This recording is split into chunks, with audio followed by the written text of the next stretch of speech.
같이 기도하고 말씀 생각하십시다. 하나님 아버지, 이 저녁에도 저희들이 말씀 앞에 앉아싸우니 부족한 종에게 하나님의 말씀을 조금 해석할 힘을 주시고, 또 사랑하는 모든 심령들이 말씀을 사모하여 이 저녁에도 모인 줄 아오니, 말씀을 사모하는 가운데 하나님의 영 성령님 우리 가운데 계셔서 가르쳐 주시고 깨우쳐 주시고, 또 하나님의 말씀을 밝히 이해하고 거기에 담긴 교훈을 찾으며 또 깨달으며 마음에 새기게 하여 주옵소서. 하나님의 말씀, 신구약 성경 말씀은 하나님의 감동으로 된 것으로 교훈과 책망과 바르게 함과 의로 교육하기에 유익하며 모든 선한 일을 행하기에 유익하며 우리를 온전케 하는 말씀이라고 하였사오니, 하나님이여 저희에게 늘 성경을 읽게 하시고 깨닫게 하시고 성경 말씀을 통하여 성화를 이루고 온전케 되게 하여 주옵소서. 구원받지 못한 자들은 예수님 발견하고 구원받게 하시고, 구원받은 자들마다 믿음과 인격에 있어서 자라고 온전케 되게 하옵소서. 예수님의 이름으로 기도하옵나이다. 아멘. 오늘도 욥기 좀 생각하십시다. 16장 말씀 1절부터 다시 보십시다. 욥이 대답하여 가로되 이런 말은 내가 많이 들었나니 너희는 다 번뇌케 하는 안위자로구나. 번뇌케 하는 이라는 말을 보니까 혹은 고통을 주는, 그렇게도 번역할 수 있는 말입니다. 번뇌케 하는 혹은 고통을 주는 안위자로구나. 허망한 말이 어찌 끝이 있으랴. 내가 무엇에 격동되어 이같이 대답하는고. 욥은 친구들이 그를 번뇌케 하는 혹은 고통을 주는 안위자라고 표현합니다. 그의 친구들은 고난이 죄의 형벌이라는 생각만 가지고 그 생각을 욥에게 줄곧 적용하였습니다. 그들의 충고는 욥에게 도움이 되지 못하고 도리어 고통을 더하였습니다. 죄에 대한 징벌은 하나님의 진리이지만 욥의 고난은 그런 것이 아니었고, 욥의 어떤 특정한 죄에 대한 하나님의 징벌이 아니었고, 단순히 신앙 인격의 성숙을 위한 것이었다고 표현할 수 있습니다.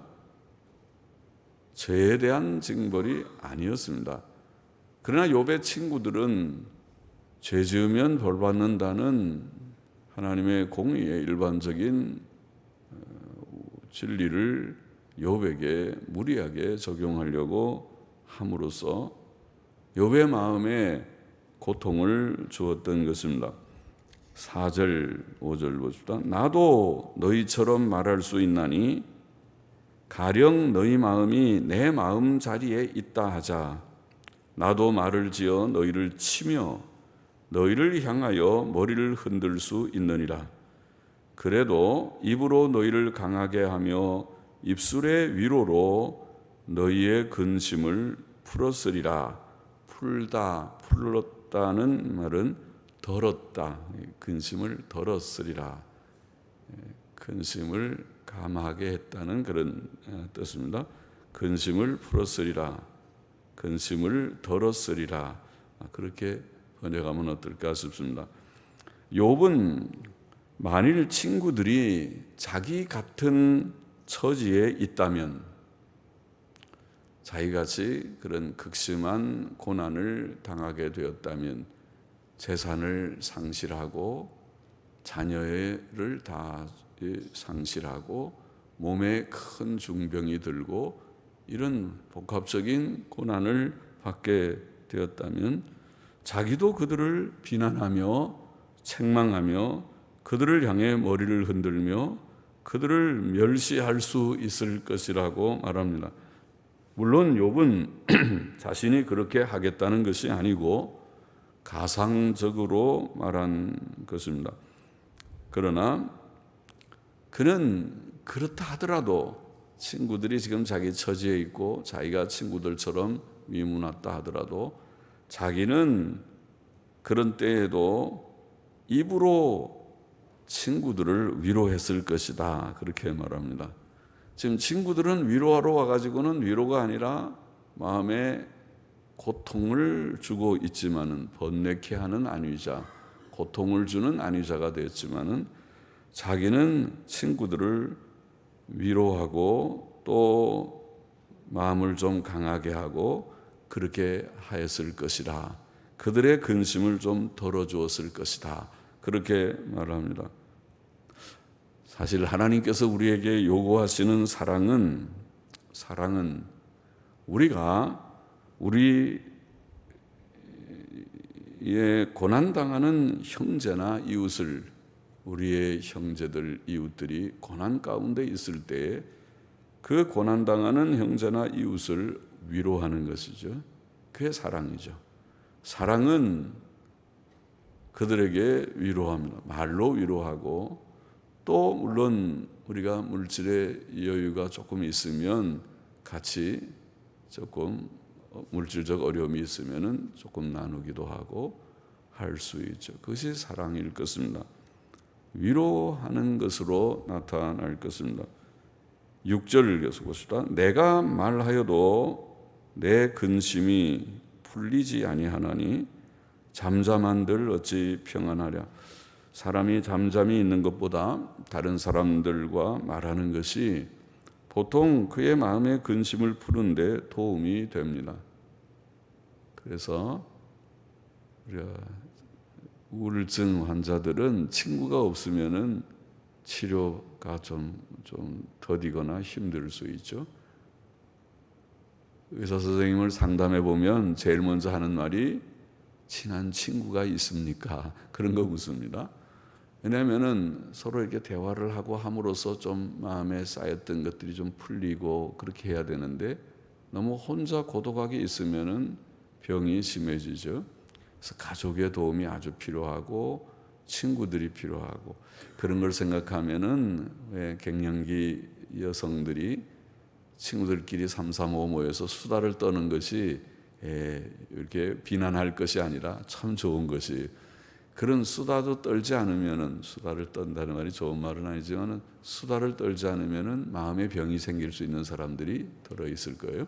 그래서 모여서 좀 먹기도 하고, 좀 그저 다 쓸데없는 말 같지만 좀 하면은 조금 마음에 위로도 되고 풀리는 것이 좀 있긴 있을 것입니다. 보통은 그렇습니다. 그러나 문제의 해결이 없이 그의 근심을 완전히 없애는 것은 불가능할 것입니다. 약간은 도움이 될지 모르지만은 그것이 완전한 해결책은 아닙니다. 욥은 심각한 고난 중에서 친구들이 찾아와서 친구들하고 대화를 할 수도 있는 여건에서 말도 지금 하고 있지만은 그래도 평안을 얻지 못하고 있다고 말합니다. 내가 말하여도 내 근심이 풀리지 않는다, 그렇게 말합니다. 7절 넘어가 봅시다. 이제 주께서 나를 곤고케 하시고 나의 무리를 패격케 하셨나이다. 나의 무리라는 원어는 욥의 가족들과 종들을 가리키는 것 같습니다. NIV 성경은 그렇게 번역을 했습니다. 그래서 나의 무리, 나의 가족, 이렇게 보십시다. 패격케 하셨다. 패격케라는 말은 황폐케 하셨다는 그런 뜻입니다. 황폐케라는 뜻입니다. 욥은 하나님께서 자신을 곤고케 하셨고 자기 가족들을 황폐케 하셨다고 말합니다. 그렇죠? 자기도 지금 매우 곤고해져 있고 자기의 가족들, 자녀들은 이미 죽었고 아내도 자기를 욕하고 그렇게 자기를 버리듯이 하곤 상태에 있으니까 가정이 다 황폐게 된 셈이죠. 그는 하나님의 주권적 섭리를 믿고 있었습니다. 주께서 그렇게 하셨다고 말합니다. 이제 주께서 나를 곤고케 하시고 나의 무리를, 나의 가족을 패객해 황폐케 하셨나이다. 8절 보십시다. 주께서 나를 시들게 하셨으니 이는 나를 향하여 증거를 삼으심이라. 나의 파리한 모양이 일어나서 대면하여 나의 죄를 증거하나이다. 계속해서 주께서 욥은 자신이 심신으로 쇠잔케 된 것이 하나님께서 하신 일이라고 말하며 그의 파리한 모습이 그를 대적하여 증거한다고 말합니다. 그것은 그가 고난 중에 자신의 죄를 생각하게 된다는 뜻일 것입니다. 원문에는 나의 죄라는 말은 없지만은 우리는 이해를 돕는 뜻에서 집어넣어서 나의 죄를 증거한다고 번역을 했습니다. 우리는 욥처럼 고난 중에 내가 무슨 죄를 지었나, 나의 죄가 무엇인가, 그렇게 자신을 돌아보게 됩니다. 9절 가보십시다. 그는 진노하사 나를 찢고 군박하시며 나를 향하여 이를 갈고 대적이 되어 뾰족한 눈으로 나를 보시고, 욥은 하나님께서 진노하셔서 마치 사나운 짐승처럼 그를 찢으시고 대적하신다고 말합니다. 무섭죠? 하나님께서 진노하셔서 그를 대적하십니다. 또 군박하다는 원어는 대적한다는 뜻입니다. 그래서 그는 진노하사 나를 찢고 군박하신다 혹은 대적하신다, 그런 뜻입니다. 또 욥은 하나님께서 자기를 향해 이를 가시고, 무섭죠? 사람이 막 원수한테 이를 갈고 그런 막 이로 물어뜯을 것 같이 이를 갈고, 그리고 뾰족한 눈으로, 뾰족한 눈이 뭔지, 뾰족한 눈으로 보신다, 그렇게 말합니다. 뾰족한 눈은 확실히 동정어린 눈이 아니고 미움과 진노의 마음을 나타내는 눈이겠죠. 뾰족한 눈으로 하나님께서 노하셨다는 것이죠. 그러니까 지금 이 욥은 고난 가운데서 하나님의 진노가 자기에게 진노의 얼굴이 보이는 것처럼 느끼는 것입니다. 누구나 그렇죠. 고난 가운데 있으면 자기의 죄가 깨달아지고 하나님이 나를 이렇게 화내시는 얼굴로 보시는가 하는 것을 느끼게 되겠죠. 10절 보십시다. 무리들은 나를 향하여 입을 벌리며 나를 천대하여 뺨을 치며 함께 모여 나를 대적하는구나. 하나님이 나를 경건치 않은 자에게 붙이시며 악인의 손에 던지셨구나. 무리들은 나를 향하여 입을 벌린다. 입을 벌린다는 말은 남을 비난한다는 그런 뜻일 것입니다. 그래서 남의 말을 하고 남을 비방하고 비난하는 것입니다. 그의 친구들은 그를 위문하기 위해 와서는 그를 혹독하게 비난했습니다. 그들은 차라리 오지 않았으면 더 나았을 것입니다. 이웃 사람들도 그를 천대하여 뺨을 치며 함께 모여 그를 대적했다고 보입니다. 그래서 무리들이 그를 향해서 나를 천대하며 뺨을 치며 함께 모여 나를 대적합니다. 욥은 또 하나님께서 그를 경건치 않은 자에게 붙이시며 악인의 손에 던지셨다고 말하는데, 그것은 욥의 가축들, 소나 나귀나 약대 등을 탈취해간 이웃나라 사람들을 가리킨다고 보입니다. 경건치 않은 악인들인 자들이 자기의 재산을 탈취해 가도록 하나님께서 허락하셨던 것이라는 뜻이죠. 12절 보십시다. 내가 평안하더니 그가 나를 꺾으시며 내 목을 잡아 던져 나를 부서뜨리시며 나를 세워 관역을 삼으시고 그 살로 나를 사방으로 쏘아 인정 없이 내 허리를 뚫고 내 쓸개로 땅에 흘러나오게 하시는구나. 누가? 하나님이 그렇게 하신다고 좀 말하고 있죠. 그가 나를 꺾고 다시 꺾고 용사같이 내게 달려드시니. 욥은 평안히 지냈던 자신에게 닥친 이 혹독한 고난이 주권적 섭리자이신 하나님께서 그에게 내리신 것임을 확실하게 증거하고 있습니다. 그가 나를 꺾으시고 내 목을 잡아 던져 나를 부서뜨리시고 나를 세워 관역을 삼으시고 그 살로 나를 사방으로 쏘아 인정없이 내 허리를 뚫고 내 쓸개로 땅에 흘러나오.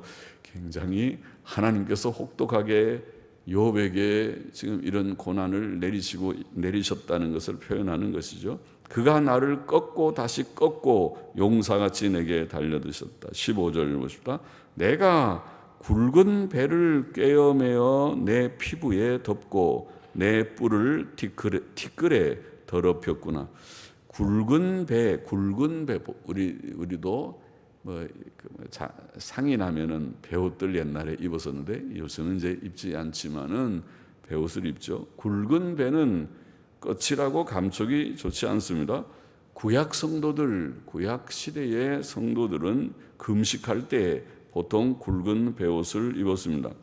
욥은 고난 가운데 굵은 배옷을 입었다고 표현합니다. 굵은 배를 꿰어매어 내 피부에 덮고. 굵은 배옷을 입은 것은 그의 고통과 탄식을 나타냅니다.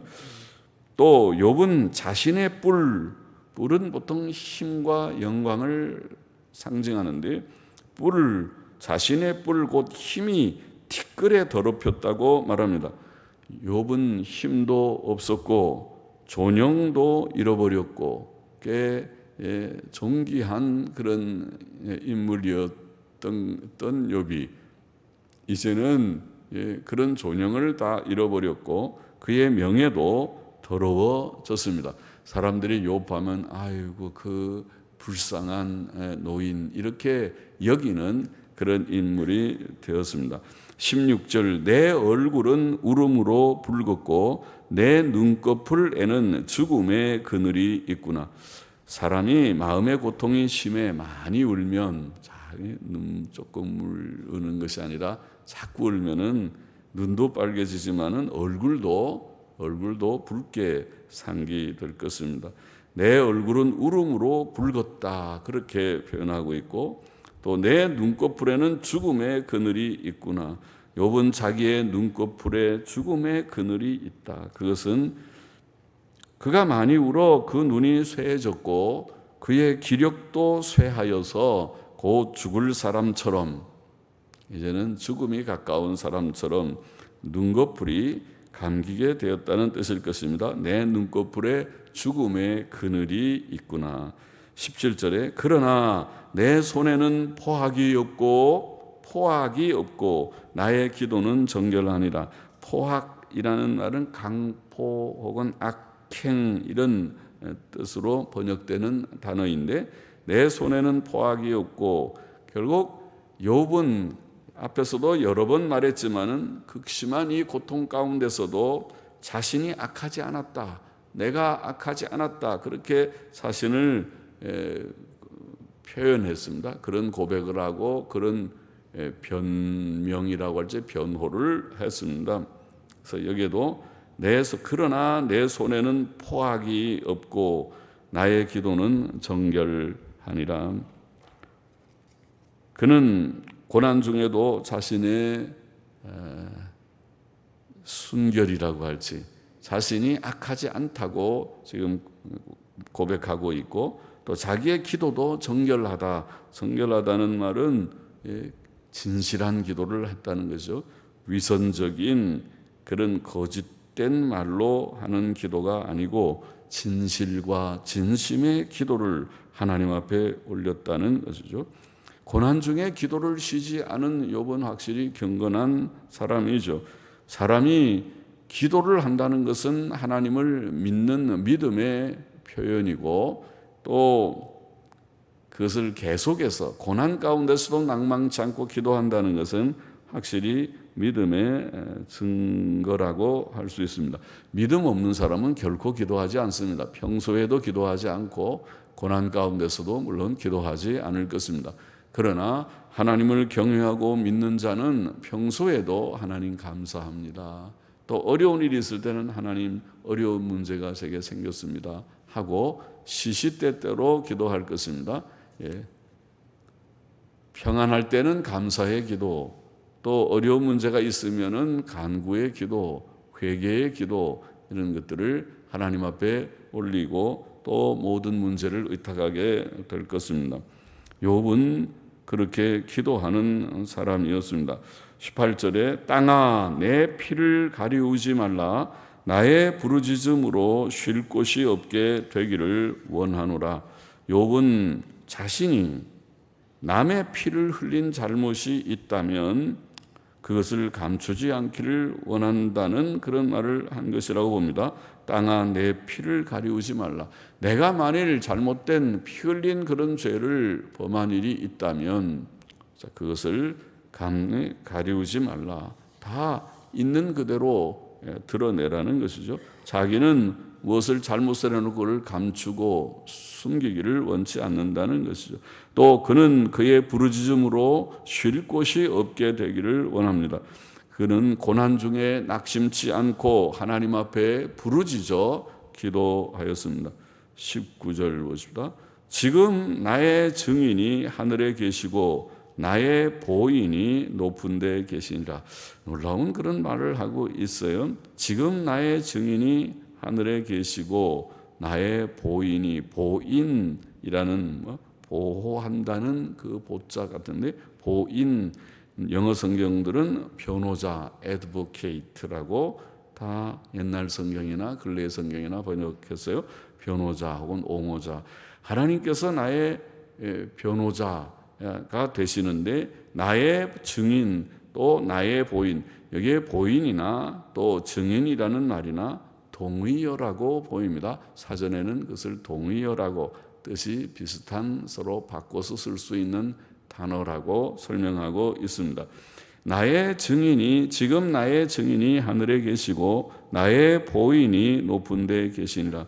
욥은 하나님의 감동 가운데 하늘에 계신 그의 변호자, 그의 변호자에 대해서 언급합니다. 하늘에 계신 그의 변호자가 그를 위해 증거하실 것이다, 그렇게 말하는 것입니다. 하나님을 가리키겠죠. 또 혹은 하나님의 감동 가운데 우리의 유일하신 중보자요 참 변호자이신 예수 그리스도, 신약 성경이 말하는 애드보케이트, 변호자는 보혜사의 예수 그리스도를 가리키고 또 성령님을 가리키고 하는 용어죠. 바로 하나님, 삼위일체 되신 하나님이라고 할 수 있겠습니다. 하나님께서 하늘에 계셔서 욥의 모든 지금 형편을 하나님이 아시고 판단하시고 또 변호하시고 또 위로하시고 도우시고 하실 것입니다. 친구들은 욥을 이해하지 못하기 때문에 욥을 공박하고 정죄하려고 하지만은, 그래서 아무도 욥을 지금 변호해 주는 사람이 땅 외에는 없지만은, 심지어 자기 아내도 욥을 욕하고 가서 죽으라고 그러고 그렇게 하지만은, 땅에서는 그의 친구가 될 만한, 변호자가 될 만한 자가 없지만은 욥은 확신하기를 지금 나의 증인이 하늘에 계시니, 나의 계시고 나의 보인이 높은데, 역시 하늘이죠, 높은데 계시니라고 그렇게 말하는 것입니다. 놀라운 하나님의 감동 가운데 하는 고백이고 믿음의 고백이죠. 하나님을 고백한 것이라고 보입니다. 혹은 예수 그리스도를 그가 내다보았을지도 모르겠습니다.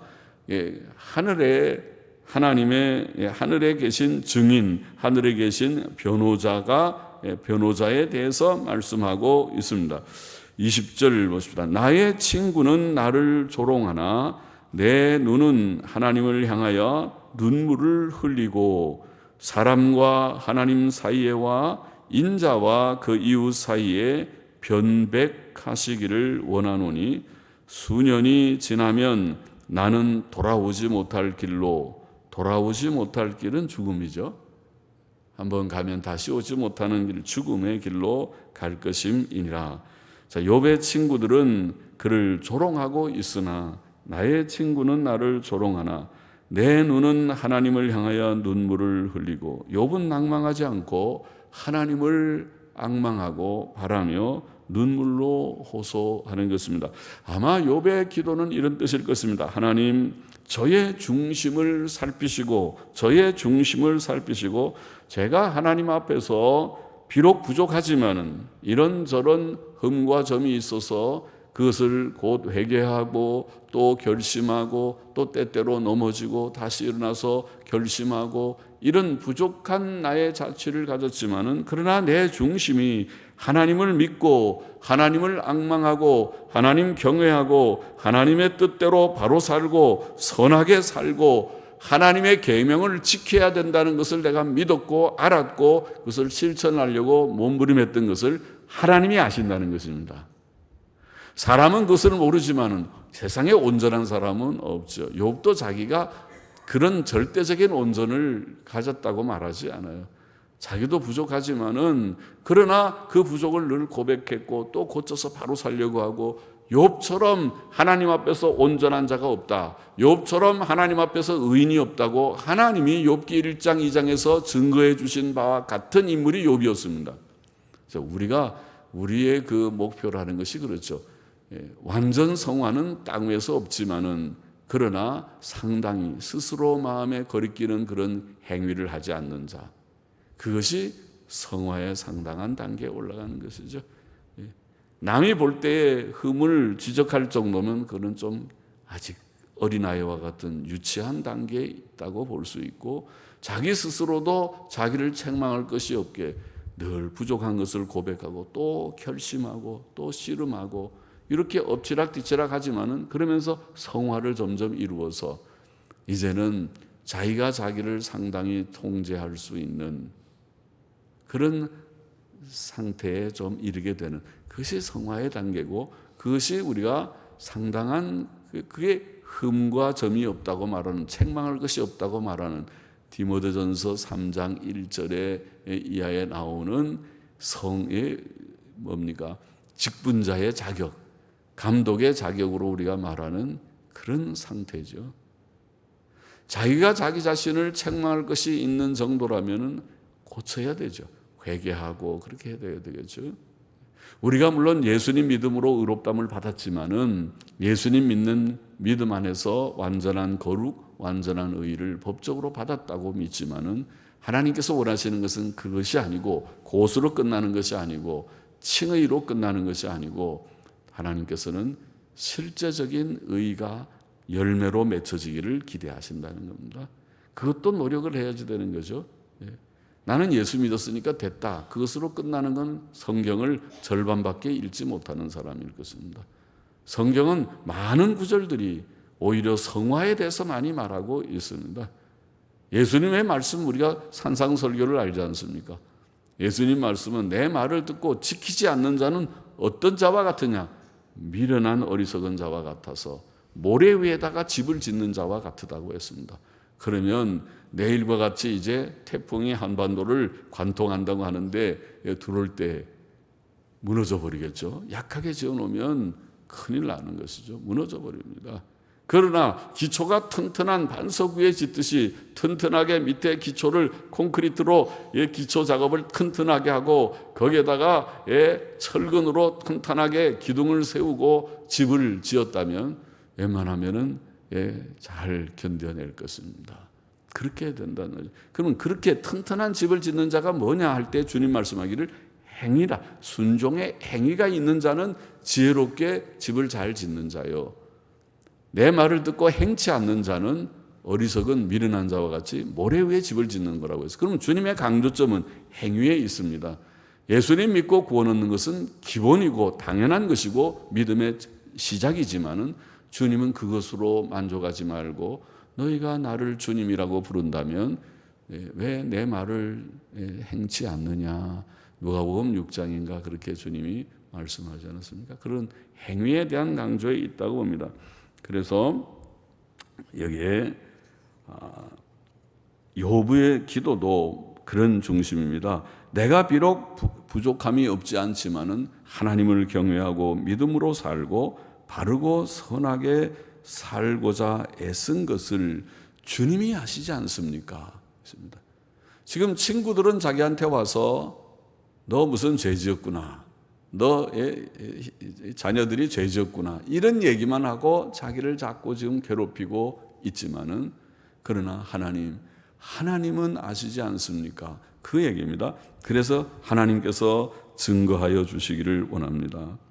내가 죽기 전에, 돌아오지 못할 길로 가기 전에, 내가 수년이 지나면 돌아오지 못할 길로 갈 것인데 곧 죽을 것 같은데, 수년 안에 죽을 것 같은데 이 말이겠죠. 그래서 죽기 전에 하나님의 바른 판단을 받기를 원합니다. 나를 판단하여 주시고 욥이 그렇지 않은 거야. 욥이 무슨 죄 때문에 그런 고난받는 것이 아니다. 증거하여 주시기를 원합니다. 이런 말씀이라고 보입니다. 오늘 16장의 교훈을 정리해 보십시다. 첫째로, 우리는 친구를 번뇌케 하고 그에게 고통을 주는 위로자가 되지 말고 바른 말로 충고하고 권면을 하되 하나님의 바른 말씀에 우리가 서서 바른 권면을 하되 하나님의 사랑과 긍휼을 가지고 참된 위로로 위로하는 자가 되기를 원합니다. 참 위로가 될 수 있도록, 이것이 하나님께서 우리에게 원하시는 바입니다. 하나님은 우리가 사랑을 실천하는 자가 되기를 원하는데, 계명의 핵심이 사랑인데 이 사랑은 지금 고난당하는 형제, 고난당하는 이웃에게 위로가 되는 것입니다. 참 위로를 주는 것입니다. 권면도 하지만은 그러나 참 위로를 줄 수 있는 그런 우리가 되어야 하겠습니다.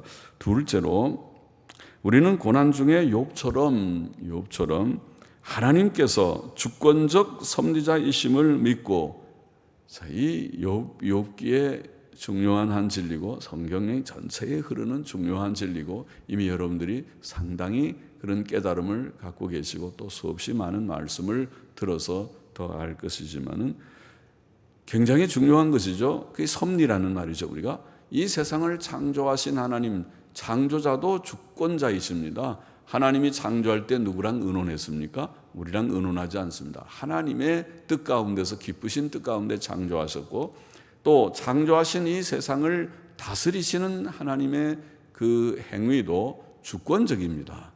하나님께서 이 세상을 홀로 다스리십니다. 우리랑 의논하지 않습니다. 너 언제 태어날래?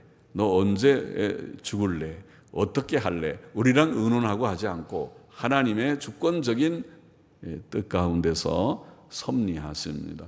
여기에 욥은 자신에게 닥친 이 혹독한 고난을 우연히 생겼다고 말하고 있지 않습니다. 또 믿음 없는 세상 사람처럼 재수가 없어서 이런 게 나한테 왔다고 그렇게 생각하는 것이 아닙니다. 그는 처음부터 끝까지 하나님께서 주께서 그가 내게 이것을 주셨는데 그렇게 말하고 있습니다. 그것은 성경적인 것입니다. 하나님을 주권적 섭리자로 믿는 믿음이 우리에게도 필요한 것입니다. 우리에게 고난의 현실을 주신 이가 하나님이시요, 내게 주신 현실이 하나님이 주신 것이다. 이것을 깨닫는 것이 굉장히 중요합니다. 그것이 잠언 3장에 말한 범사에 하나님을 인정하라는 것이 그것입니다. 우리의 현실을 하나님께서 주신 현실인 줄 알지 못하는 것은 불신앙입니다. 큰 죄악입니다. 하나님 없는 무신론입니다. 주권적 섭리자 하나님을 알지 못하는 그런 마음가짐입니다. 우리는 현실을, 내게 주신 현실이 좋은 현실이든 또 어려운 현실이든 내게 주신 현실을 하나님께서 주신 것으로 깨달아야 됩니다. 그래서 고난을 하나님께서 내게 주셨다면 이제 고난을 거두어 가실 수 있는 이가 하나님이신 것도 알게 되니까 그것이 바로 주권신앙이죠. 주권적 섭리자 하나님을 믿는 믿음을 가지고 고난 가운데서 조금 더 참고 하나님을 바라고 의지하며 살아가는, 그러면 얼마 되지 않아서 하나님이 하시는 일을 우리에게 보여주시고 합력하여 선을 이루었습니다. 지나놓고 보니까 그렇다는 말이죠. 하나님께서 도우셨습니다. 하나님께서 함께 하셨습니다. 고백하게 될 것입니다. 고백하는 것입니다. 신자들은 그렇게 되는 것입니다. 그래서 우리가 아노니 뭘 안다고 그랬습니까? 로마서 8장 28절에 우리가 아노니 하나님을 사랑하는 자 곧 그 뜻대로 부르심을 입은 자들에게는 모든 것이 합력하여 선을 이루느니라. 그걸 우리가 안다고 그랬어요. 바울만 아는 것이 아니라 우리 모두가 아는 바인데 이렇게 말씀한 것입니다. 섭리의 신앙을 우리가 갖고 하나님께서 다 주장하십니다. 하나님은 결국은 유익해 하시지 우리를 파멸케 섭리하시지 않아요. 단지 우리가 죄를 지으면 하나님이 징벌도 하시고 고난도 주세요. 왜? 그렇게 해야 다시 성화를 이루니까. 고난은 유익한 것이에요. 늘 말하지만 고난은 세 가지 유익이 있다고 하지 않았어요? 하나님만 의지하게 되고, 또 불결한 것을 버리고 거룩하게 되고, 그리고 교만한 것이 꺾어져서 겸손해지고, 이 세 가지 유익이 있습니다. 원래 처음부터 우리가 하나님만 믿고 나는 자나깨나 하나님밖에 없습니다, 말씀밖에 없고 기도밖에 없고 나는 믿음으로 삽니다 하면 정말 좋죠. 또 모든 불결은, 죄는 조금이라도 모양이라도 내가 버리기를 원합니다. 성경 말씀의 계명대로 바로 살기를 원합니다. 성결하게 살면 됐죠. 그것이 완전 성화니까. 그게 안 돼서 우리 속에 죄성이 자꾸 욕심이 우리를 끌고 가서 죄악된 길에 넘어지게 하는 게 문제죠. 또 사람이 교만은 굉장히 무서운 죄성입니다. 교만은 조그만 남보다 뭐가 있으면은 자기를 크게 여기는 이 마음이 세상 사람들이나 심지어 교인들 안에서도 우리 속에도 그런 죄성이 남아있기 때문에 이거를 깨트려 버려야 돼요. 바울 같은 사람에게도 이 교만이 자꾸 그 마음속에 자꾸 일어나니까 하나님께서 육체의 가시라고 하는, 그런 바울이 3번이나 기도해도 안 된다고 들어주지 않고 계속 육체의 가시를 줬다고 해서 그것이 아마 어떤 큰 질병이었겠죠. 남 모르는 큰 질병이었겠죠. 그것은 교만을 예방하기 위한 예방주사와 같았습니다. 그러니까 고난도 참 유익한 것이다 깨달아지는 것이죠. 주권신앙을 가지고 하나님만 바라며 살아야 된다. 셋째로, 우리는 평소에 불의와 강포와 악행을 버리고 하나님의 계명과 교훈대로 정직하고 선하고 진실하게 살고, 또 까닭 없이 당하는 고난 중에 낭망치 말고 인내하며 계속 진실한 기도, 여기 욥의 고백으로는 정결한 기도를 나는 한다. 진실한 기도를 하나님께 올려야겠습니다. 경건하고 선한 삶이죠. 하나님 앞에 늘 하나님 의지하고 진심의 기도를 올리는 사람, 그 경건한 사람이죠. 또 강포가 없고 선한 삶을 구하는 사람, 그것이 정말 성경이 말하고 있는 성도의 상이죠. 성도는 그렇게 살아야 됩니다. 정말 우리가 성도다운 삶을 얼마나 이루었는가, 성화가 얼마나 이루어졌는가 하는 것은 우리의 모습이 어떠한가, 우리 속에 강포함이 있는가, 악함이 있는가, 아니면 착하고 선한 모습에 우리의 상이 조금씩이라도 형성되고 있는가, 우리의 기도는 진실한가, 위선과 외식이 아니고 하나님 앞에 진심으로 항상 나아가 엎드려 기도하는 우리인가, 이것을 보면 되겠다는 거죠. 그렇게 돼야 되겠고, 마지막 넷째로 오늘 여기 16장에 귀한 진리가 있죠. 예수 그리스도께서는 하늘에 계신 우리의 증인이시며 변호자이심을 기억해야 되겠습니다. 욥은 예수님을 얼마나 알았는지는 몰라도 하늘에 나의 보인, 나의 증인이 계셔서 이런 말씀을 하죠. 우리는 압니다. 우리는 하나님께서 계시고 또 우리의 중보자 되시는, 우리의 변호자 되시는, 우리의 보인이 되시는 예수 그리스도께서 하늘에 계심을 알고 있습니다. 그러므로 우리는 때때로 사람의 오해와 비난 속에서도 욥처럼 친구들이 그를 오해하고 비난하고 속상하고 마음의 고통이 심할 때라도 욥의 고백이 뭐라고 그랬어요? 나의 보인과 증인이 지금 하늘에 계셔서 그가 나를 증거해 주신다. 그렇죠. 하나님이 아신다는 거예요. 하나님이 아시죠. 예수님께서 다 보고 계십니다. 다 판단하고 나를 변호해 주실 줄 믿습니다. 그 믿음을 말하는 것이죠. 주님께서 모든 것을 다 보시고 판단하시고 또 우리에게 공의롭게 모든 것을 처리하실 것을 믿기 때문에 주님께 의탁하고 호소하면서 나아가면 된다. 너무 낙심할 것도 없고 너무 사람들하고 싸울 것도 없고 하나님께 호소하는 것이 제일 좋은 것이다.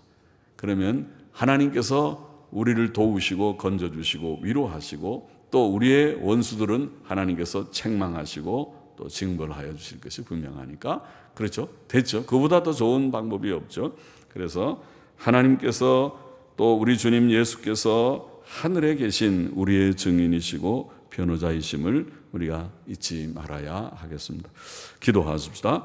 하나님 아버지, 우리는 친구에게 참으로 위로를 줄 수 있는 그런 좋은 위로자, 고통을 주는 위로자가 아니고 참된 위로자가 되기를 소원합니다. 하나님이여, 우리는 또 주권적 섭리를 믿는 그런 믿음을 가지고 모든 문제들을 우리가 인정하고 하나님의 섭리를 인정하고 하나님께 의탁하며 나아가는 우리가 되기를 소원합니다.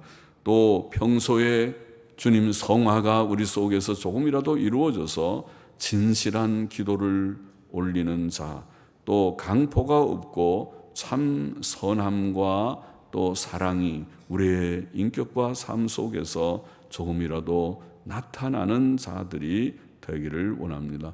땅 위에 사는 동안 때때로 억울함이 있는 세상의 현실에 처한다 할지라도 하늘에 계신 우리의 변호자, 우리의 증인 주 예수 그리스도를 바라보며 의지하며 의탁하며 나아가는 저희가 되게 하여 주시기를 원합니다. 예수님의 이름으로 감사하며 기도하옵나이다. 아멘. 아멘.